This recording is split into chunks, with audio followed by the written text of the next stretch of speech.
to remove it. Allen key through the hole, rotate until the Allen key goes through the inner hole as well, and that's now locked. Now then, clockwise to undo, and off it comes. Okay. What I'll do is I'll fit the 8-tooth head for you in the box. As you can see on the bottom, 8T and there's a tick in it. The other one has a tick in a 3T, so you've got an 8-tooth and a 3-tooth wheel. I'll just show you this. It comes with a protective guard. It's not ridiculously sharp, but it's just stops getting bumped and knocked. And basically, it has 8 teeth. Okay, now to fit this, the writing, the Hyundai writing on the top, should face away from you as you fit it. So that's now facing away from me, and I've got the blank side up. Okay, now then, I'll tell you what I'll do. I'll put the plastic protection guard back on. Recommend you do it, and then if you do slip with the spanner or what have you when you're doing the nuts up, you're not going to catch your fingers on one of the sharp edges. As I said, they're not that sharp. They don't need to be. So you'll see on the disc, on the drive disc, is a register or a raised portion.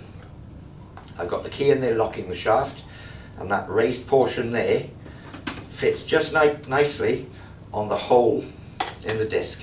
So as you can see, it'll sit there quite nicely, and we need to make sure that it is here when we finish assembling it. Next we have a spacer washer. This has a hollow on the one side and a raised part on the other. The hollow faces the blade. Then we have this shiny disc, like a mushroom shape. This goes on with the hollow side down again, and that's to stop you banging the disc directly onto the floor. It just gives you that bit of margin. Again, left hand thread on the nut, so to put it on we need to screw it anti-clockwise. There we are. Right then. Now, I've still got my Allen key locking the shaft, and here we have what's a spark plug spanner, and it's also a spanner that fits this nut. It's got 2 separate ends. Right, so anti-clockwise.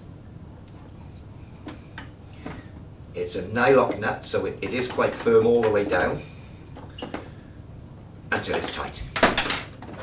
Now, just to make sure that we've got it on the register, we can have a look underneath just to make sure it's sat down, but a pretty surefire way is to give it a spin. And if it's wobbling around, you know, up and down in this plane, you know you've missed the register. Just loosen off, wiggle it about till it drops down, and then tighten the nut again. But that's absolutely fine.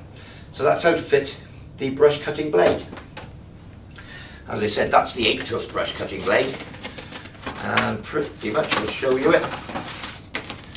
Fairly obvious, that's the 3-tooth brush cutting blade. Okay, and it fits in exactly the same way as the 8-tooth.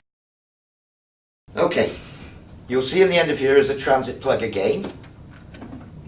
Take it out every time you want to fit this, but plug it back in when not in use. So when you take out the shaft, plug the plug back in the end. Again, it stops anything going up and getting dirt inside the mechanism. So we'll put that to one side. Loosen off the clamping hand wheel, and you'll notice there's a little trigger on the top here. It does actually say push on it, but little trigger, and that's the lock mechanism. In the end of the shaft is a square hole. Basically, the peg on the end of this lock drops into the square hole. So if I insert the lower end into the top end, push the trigger, push it in until it's right home. Now you can see that's not locked. If I rotate it so it's correct, click, a positive click. Do that again. That is in position. That's dropped into the hole. That's positive. Sometimes you can get it first time, so you push that down. That's already in. But if you misalign it, just rotate it till you hear the click, and that's in position. And then finally, tighten up the clamp wheel, and that's the 2 halves of the shaft aligned. Basically fully assembled. The only real thing you need to do for the rest of this now would be to fill it with fuel with a 2-stroke mixture, put your harness on, set it all up, line it all up so it suits yourself, and that's pretty much most of the assembly.